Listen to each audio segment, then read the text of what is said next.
The winter wind bit like a blade against Mira's skin, its icy fingers slipping beneath the torn sleeves of her threadbare cloak.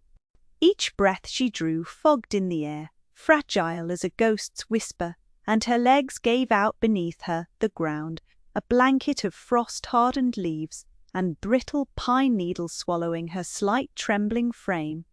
The forest around her was a cathedral of ancient trees, their skeletal branches cracking softly in the cold, and somewhere beyond the thickets, the distant howl of wolves rolled through the shadows like a warning. Mira's heart hammered in her chest, sharp and relentless against the slow drip of exhaustion seeping into her limbs. She dared not close her eyes. Not yet. There was danger here, of that she was certain. The suffocating weight of betrayal tightened around her throat like a noose, choking out the last flicker of hope that might have kept her moving. How had it come to this? How had the world she knew shattered so completely? Traitor! The word still hung in the frosted air, a poison that spread through her memory in jagged shards. False, all of it, a deadly plot, woven by those who coveted power, greedy hands pulling strings from the shadows, while she paid the price. The scar along her right cheekbone throbbed, a faint burn that reminded her of the night she was cast out, stripped of name and honor, discarded like refuse. Her fingers curled against the frozen earth, grounding herself in the biting reality of her exile. She did not belong here. Not in this unforgiving wilderness, not on the outskirts of the kingdom she had once called home, and certainly not beneath the unyielding gaze of its new master. She dared not speak. There were no supplications left, no pleas worth the breath it took to utter them. The bitter wind swallowed her silence whole as she curled in the hollow of a gnarled root, her limbs drawn close like a fragile relic survivors used to stave off death. The forest held its breath, and somewhere in the tangle of darkness eyes glinted, silent, watchful, intangible, wolves. They circled at the edges of her vision, shadows draped in fur and teeth, their presence as much a question as an answer. Their howls were restless, an echo of tension that rippled beneath the frozen canopy like thunder in some distant storm. Kalen stood apart from the pack, his broad frame silhouetted against the slate-grey sky, cold wind teasing the unruly spikes of black hair streaked with silver at the temples. His icy blue eyes, sharp and unyielding, pierced through the darkness like blades honed from winter steel. The jagged scar beneath his left eye traced a cruel history, a reminder etched in flesh of battles endured and power claimed. He watched Mira with a scrutiny that bordered on obsession, every inch of her fragile defiance pulling at some fierce chord within him. She was a wraith, delicate yet defiant, the ghost of a life once vibrant, now dulled by pain and exile. The wilderness had almost claimed her, and yet something indelible remained, something that roused the beast within him, the Alpha King, who ruled, not with mercy, but with an iron will, forged in fire and shadow. A low growl rumbled in the depths of Kalen's chest as his pack shifted behind him, their eyes burning with primal suspicion. They did not know this broken woman, yet she stirred something, neither friend nor foe, something dangerously fragile, yet undeniably magnetic. "She'll die out here," Kalen murmured, his voice rough as gravel, the wind stealing his words away before they could reach her ears. "Or something worse will find her first," but it was unspoken, the question lingering like frost on bare branches.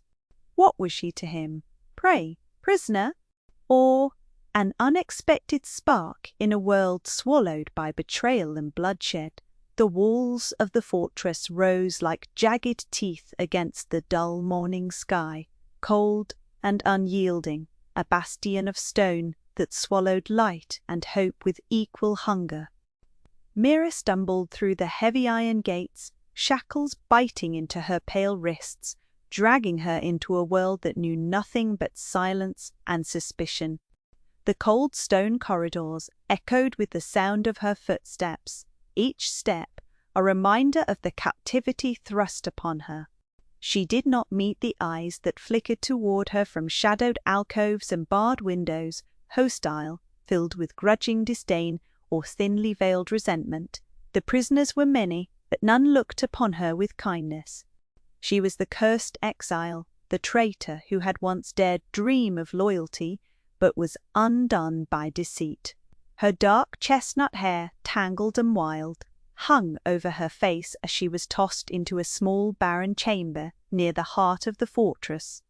The distant roar of the kingdom's pulse thrummed through the walls, a harsh reminder of the Alpha King's dominion. Day blended into night, and the chill seeped into her bones despite the thick stone walls.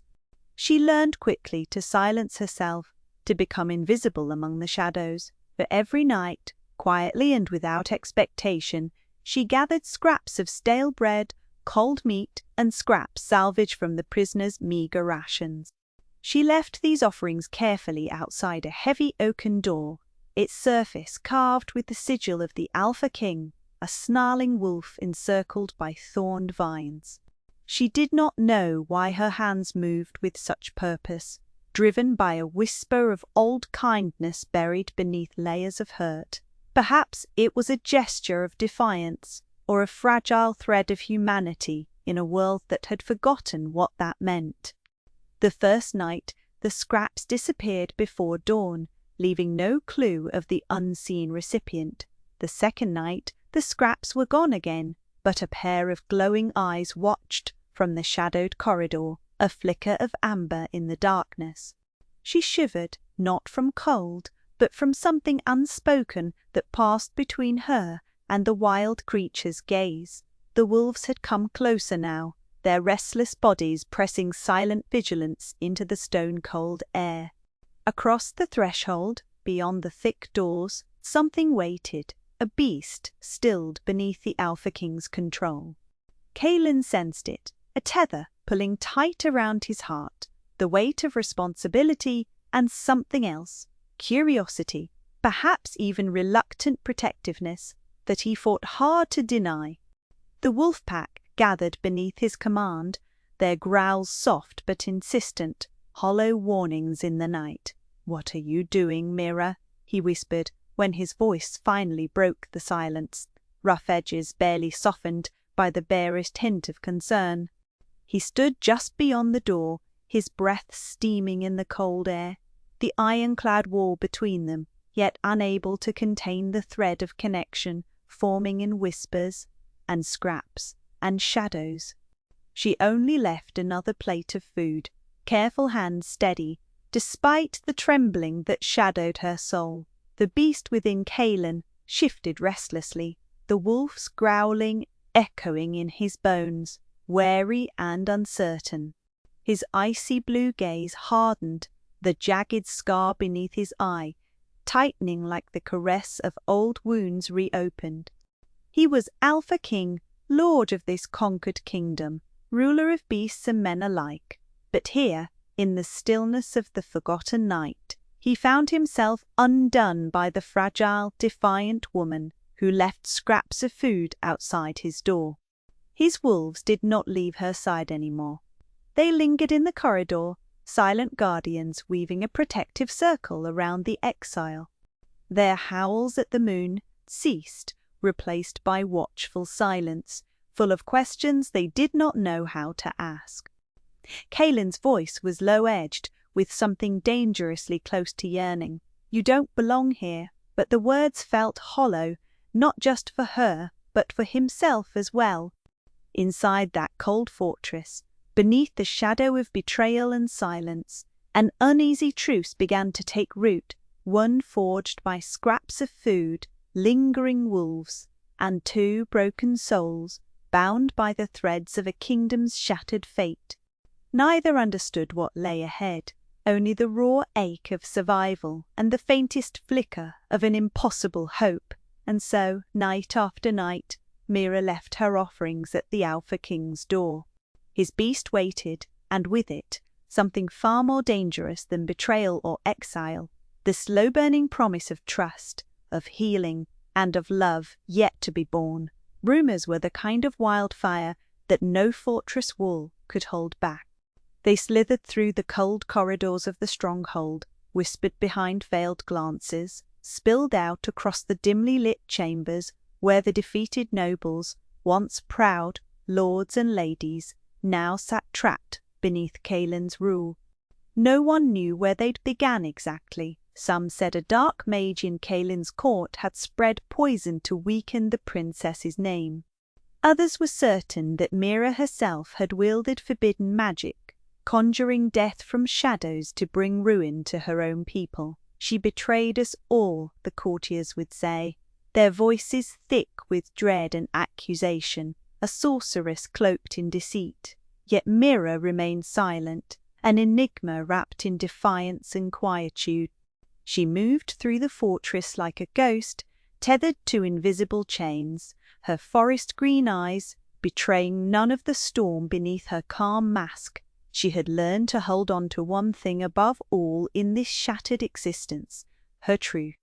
No lies, no recrimination, no surrender. The faint scar that cut across her right cheekbone was the map of a broken past, a map she refused to erase or explain.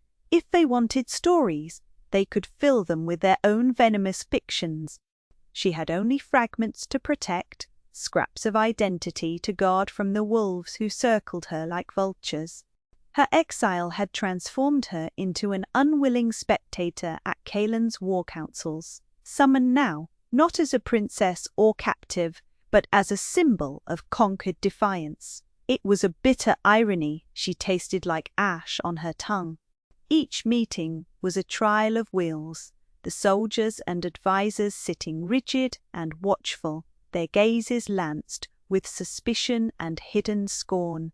And there, seated at the side where she was allowed, a place neither honorable nor insultingly close, was Kaelin himself, the Alpha King, his cold gaze locked on her like a predator marking his territory. She could feel it, the silent challenge inked into the lines of his jaw, the imperceptible weight of his quiet tolerance pressing against her chest. It was as if he was daring her to break, to reveal the jagged edges beneath her composed exterior, but she would not yet. The council chamber felt heavy with desperation that night, the fire crackling in the hearth no match for the chill that wrapped around Mira's bones.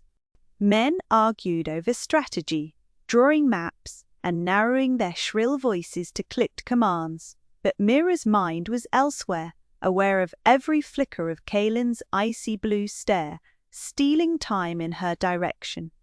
The faint scar beneath his eye, a reflection of his own unspoken history, made him more human than the fearsome Alpha his people whispered about. Or maybe it made him more dangerous. When hands were raised to cast doubt on her character, to blame her for the shadow creeping over the kingdom, she answered only with her steady gaze, unblinking. Every breath she drew was a testament to survival.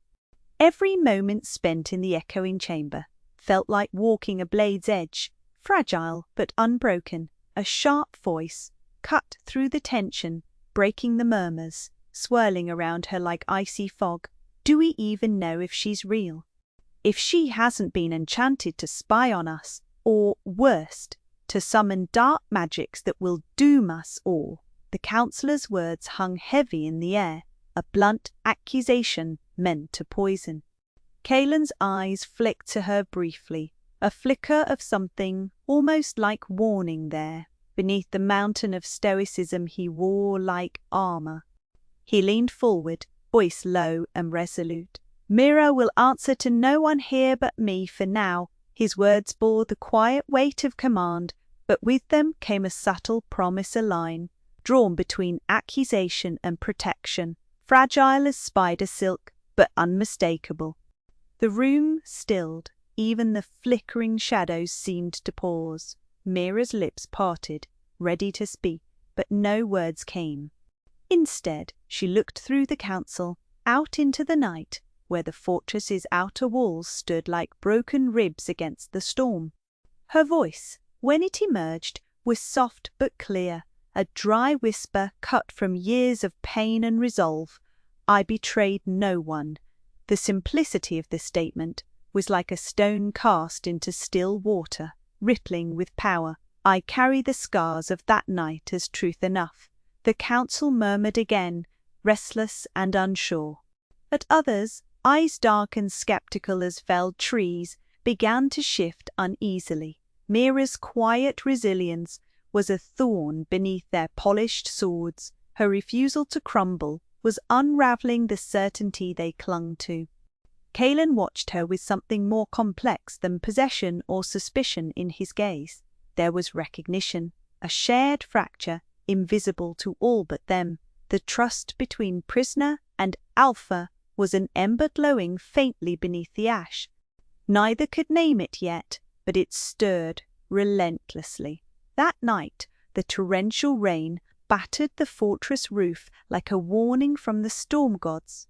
Lightning cracked the sky in furious veins of white fire, striking through the darkness with a brutal hunger. The wind tore at the stone battlements and sent loose leaves swirling in frantic dances. The cold seeped into every corner of the fortress, a raw breath that bit through cloaks and wounds alike. Mira moved through the corridors as the storm raged, her steps sure and steady despite the tempest's rage. Somewhere in the outer courtyard, a faint, pitiful whimper cut through the thunder, a small sound that tugged at the barest thread of her heart she had left untamed. Drawn by instinct, she followed that fragile noise, hands trembling, breath uneven. Nestled beneath the twisted roots of an ancient oak, shivering and soaked to the bone, was a wolf pup, no older than a few moons, its silvery fur plastered flat against its trembling frame. Its wide eyes caught hers, glistening with fear and pain, a tiny creature lost and desperate. Mira knelt beside it, the moss damp against her palms, as she gathered the pup to her chest with reverent gentleness. "Shh," she murmured, voice soft as velvet. "It's all right. You're safe now." The beast's fragile warmth seeped into her fingers, a living shard of wildness contrasted with the cold fortress walls. She carried the pup back inside, stomach twisting with a dread mingled with hope. Kaelan's wolves would sense his scent, his blood, his power in this pup. How would he react? Would this unwanted act of care be another blow to the fragile balance between them? The Alpha's door was shut tight against the storm, but when she approached, the air rippled with a low warning growl that vibrated in the shadows. Kaelan's beast, usually feral and distant, emerged from darkness, eyes glowing faintly beneath the flickering torchlight. The hunger and suspicion that usually colored their presence was replaced inexplicably by a softer tide. The wolf pup whimpered, nestled trembling into Mira's chest, and then a low rumble echoed, a protective guttural sound, resonant with strength and kinship. The large beast stepped forward, nose twitching as it studied the smaller one, before it settled with surprising calm at Mira's feet. Kaelan himself appeared at the threshold then, expression unreadable, but the cold edge had softened in his eyes. The jagged scar beneath his left eye was a stark contrast to the gentle way his wolf circled the pup, as if it were kin, as if its survival mattered. "I didn't think your beast had a place for weakness," Mira said quietly, voice low but calm, eyes meeting his. Kaelan's lips tightened into a slight curve, the first faint sign of humor she'd seen since arriving. "There is strength in survival," he said, "even in the smallest of things." Mira dipped her hands into the small pouch she'd brought, the last remnants of herbs and poultices her mother had taught her to use, working swiftly but tenderly to clean the pups. Wounds. The fortress faded into the shadows as her hidden healing power stirred to life, a gentle flame that had long flickered beneath her skin, nurtured by years of secret study and quiet hope. The wolf pup's breathing slowed, and as the storm's rage continued outside the barriers between them, between beast and human, alpha and exile, began to crumble in the face of quiet compassion. Kaelin watched, something fragile and raw, exposing itself within his gaze. He saw her then, not just the broken princess or the prisoner bound by fate's cruel hand, but a healer, a lifeline flickering defiantly. When the storm finally slackened, the pup's small body curled against Mira's warm embrace, and Kaelin's beast rested close, protective and calm, a sentinel softened by unexpected mercy. The quiet moment stretched between them, heavy with the unspoken promise that among the ruins of their world, something new could still grow. "We are all broken," Kaelin said finally. Voice rough but honest. "Perhaps some heal better than others." Mira's forest green eyes met his icy blue with a fierce flicker of shared understanding. "Then perhaps some wounds are meant to be tended together." The fortress, once a cage of suspicion and fear, had shifted irrevocably in the tempest's wake. In the warming presence of a trembling pup and a silently watching alpha, the slow-burning promise of trust, of healing, and of love yet to be born stretched its tentative roots beneath the shadowed stones. The court whispered like a gathering storm. Every glance, every carefully measured word carried the sharp edge of suspicion. Mira felt it tightening around her, like a noose, suffocating, relentless. Rumors began twisting through the halls of the fortress like poison, seeped in shadow and half-truth. The broken princess returned as a threat, a hidden dagger sharpened by vengeance, poised to strike Kaelin in his iron throne. They did not see her as the silent bearer of hope, nor the healer of a fragile wolf pup. To them, she was a weapon waiting to be wielded by those who would see their alpha king fall. Her past was dirtied and dragged through the mud of perception. Whispers told of treachery within her bloodline. Stories reshaped to vilify the princess who had lost everything. Kaelin's crown weighed heavier than ever under their plotting. His court, the very men and women supposed to serve and protect him, turned their eyes cold, draining trust into the dust. She had sensed the shifting tides for days, but the moment came with a snap, sharp as an arrow letting loose from a bow. They were summoned, unbidden, to the southeast wing of the fortress, a wing as ancient and unwieldy as the secrets held beneath it. A servant, eyes darting like a trapped animal's, handed them a hastily scrawled note, marked with the faction's sigil, the crown of a serpent intertwined with a shattered blade. It read simply, "Beware shadows where even light does not reach." Kaelin met her gaze then, his icy blue eyes flickering, not with dismissal, but with the kind of understanding born of kingship and survival. He said nothing, but his hand brushed hers, a brief electric contact that grounded her in the swirling maze of doubt. That night, they ventured into the bowels of the fortress, tracing narrow corridors and hidden stairwells, ancient stone cooling their skin beneath flickering torchlight. The catacombs were a web of forgotten stories, echoes of kings long dead and wars swallowed by time. Dampness clung to the air, thick as the tension wound between them. Mira's heart thumped loud in her chest, each sound magnified in the silence. She had never imagined the fortress as anything other than a prison, but tonight it unveiled itself as a labyrinth of survival, where secrets buried in darkness could mean triumph or death. Kaelin's voice was low but firm, breaking the stale quiet. "They want me dead." "They see you as the key." She swallowed hard, words catching in her throat. "Then let them come." There was bravery in her voice that surprised even her, a fierce flame sparked not by naivety, but by a desperate, burning need to protect the fragile trust they'd started to build. The flickering torchlight cast uneven shadows on Kaelin's face, softening the jagged scar that traced beneath his eye, marring the ice-blue clarity with the raw proof of battles survived.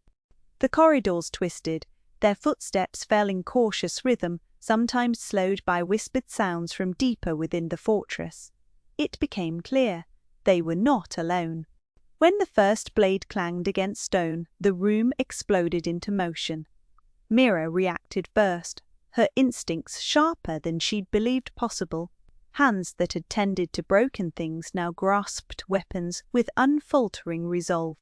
The wolf spirit that had stirred within her during the storm flamed wild and bright as she ducked beneath a swinging dagger, rolling and rising with a fluidity that startled even Kaelin. Together, they wove between shadows and arrows, a dance of instinct and raw power. Kaelin's movements were precise but spare. His wolf took dominance in combat, commanding strength like tempered steel. Yet, in the flurry, his glances flicked to her with something unguarded, a softening in the alpha's mask. They found refuge in a small antechamber, breaths ragged in the stillness. Mira's palm pressed against her side, a sting from a near miss. Kaelin examined the scratch with his fingertips, voice low. "You fight better than you think." She met him, the fierce defiance flickering in her forest green eyes. "I fight to live, to heal, to protect." Silence stretched, heavy with meaning. Then Kaelin's grip on her wrist tightened, not harsh, but anchoring, and his voice dropped further. "You belong in the light, not in the shadows where these vipers plot." She swallowed the lump in her throat and nodded. "Together, then. We survive." Their forced proximity forged a fragile alliance, years of distrust and pain melting into a shared battle for survival. And beneath it all, a quiet recognition bloomed. This cage might shift, but it needn't imprison their hearts forever. Hours passed, within the twisting catacombs, shadows growing cold around them. Then, as their breaths mingled in the hushed dark, the past clawed its way into the marrow of the present. Mira's mind unraveled the tangled threads of betrayal, revealing truths buried beneath layers of deceit. Her clan, destroyed not merely by foes at the gate or traitors in the court, but by an ancient rival cloaked in legends and whispered curses. The House of Verin, a name wrapped in myth and fear, had manipulated the chaos with surgical precision, a deadly game played over decades to weaken both her people and Kaelin's lineage. She traced each cruel event back, not to human folly, but to dark schemes stretching beyond the horizon, meant to break both kingdoms and pit them against one another until only ruin remained. The magnitude was almost too much. Years of pain explained and dissected, like a wound reopened. But within that revelation, something hardened inside Mira's core. And survivors forged strength from scars. That was never just your burden. Kaelin's voice broke through the whirl of her thoughts. It was mine too. The sins of our ancestors are chained together, as are our fates. She looked at him, the Alpha King, standing in the dim glow of a dying torch, his face marked by the stories he rarely spoke aloud. The jagged scar beneath his eye, the silver streaks threading his black hair, each told of pain and sacrifice he wore like armor. "Tell me," she whispered, need threading through her voice. "Tell me your story." For a moment, he hesitated, the weight of his years pressing down with ghostly hands. Then, like peeling back a veil, he shared fragments of the tortured path he'd walked, loss and duty entwined in a crown too heavy for one man to bear alone. How he'd learned to balance the savage instincts of his beast with the cold demands of a ruler, the loneliness that gnawed beneath his formidable exterior. Mira listened, heart aching and swelling with a fragile tenderness. This was the man behind the king. The battle-scarred warrior who carried not just his crown, but the ghosts of love, lost and debts unpaid. "You're not alone," she said, voice steady, despite the swell of emotions. "Not in this anymore." Kaelin reached out then, a gesture startling in its vulnerability, brushing a stray lock of hair from her face. "You've given me something I thought had been lost, a chance to heal, that doesn't feel like weakness." They sat side by side in the cold stone chamber, the world above them a tangle of treachery and looming threats. But beneath the fortress, amid whispered truths and shared pains, a quiet revolution unfurled. The transformation both had feared but now dared to embrace. Mira's fingers traced the faint scar along her cheekbone, a reminder of battles survived and wounds endured. Kaelin's gaze caught hers, fiery and resolute, a silent pact forged between two fractured souls. Together, in the heart of darkness, they found the fragile seed of hope waiting to bloom. The throne room had never felt as cold as it did now, despite the flicker of torchlight that struggled to fill the vast chamber. Tapestries, heavy and silent witnesses to centuries of power, hung draped along the stone walls, but tonight they seemed to swallow sound and hope alike. Mira stood close beside Kaelin, her fingers curled tightly around the sleeve of his tunic, the weight of 1,000 whispered threats pressing down on her like an invisible shroud. The court's gaze, usually so sharp and scrutinizing, bored into them tonight with suspicion and thinly veiled disdain. Suddenly, the seismic shift came without warning. From the shadows near the great entrance, figures moved with terrifying speed, daggers gleaming cruelly, eyes wild with rebellion and hatred. The ambush was swift, meant to shatter not only Kaelin's authority, but to silence the voice of the exiled princess once and for all. Kaelin's reaction was instantaneous, raw instinct carving through the hesitation that might have cost them dearly. He positioned himself between Mira and the attackers, broad shoulders squared, his icy blue eyes blazing with a ferocity that had been buried beneath layers of royal restraint for far too long. His beast roared from inside, undulating power laced with a thunderous warning that vibrated through the very stones beneath their feet. Mira's breath caught, heart leaping as the warrior king transformed before her, no longer the composed ruler, but a tempest, a living force that summoned his pack with a primal urgency that silenced the would-be assassins in their trap. The men and women who made up Kaelin's court, the fierce wolves bound to his bloodline and soul, surged forward with him, a tide of loyalty and raw power that crashed against the chaos of revolt. The clang of steel, muffled beneath guttural growls, and the rush of bodies as the ambushers found themselves outmatched and outflanked.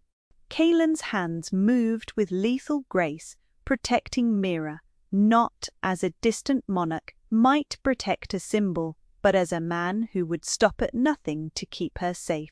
His voice, low and commanding, wove through the tumult, rallying his guards, silencing dissenters, and quelling the fear threatening to take root in the hearts of those who witnessed the unfolding storm.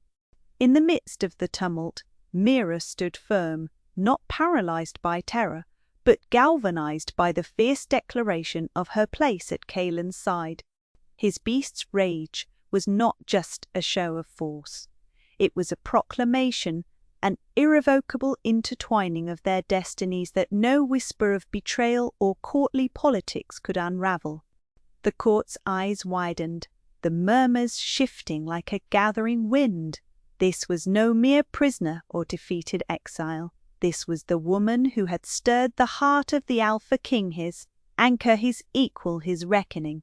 When the last attacker fell defeated or fled into the shadows, the heavy silence that settled seemed charged with something new, acceptance, perhaps, or the reluctant birth of respect. Kaylin's gaze, piercing and fierce, searched out Mira's, and she met it steadily, unflinching. The unspoken truth between them burned bright and undeniable, no longer apart, no longer hidden. Their fates were forever conjoined in fire and blood. Asterisks, asterisks. The sun dipped low behind the towering walls of the fortress as they retreated to the quiet sanctuary of the forest's palace garden, the air thick with the scent of earth and growing things. Here, the brutal clangor of the throne room's battle felt like a distant nightmare, replaced by the soft rustle of leaves and the gentle hum of Mira's voice as she tended to Kaylin's wounds.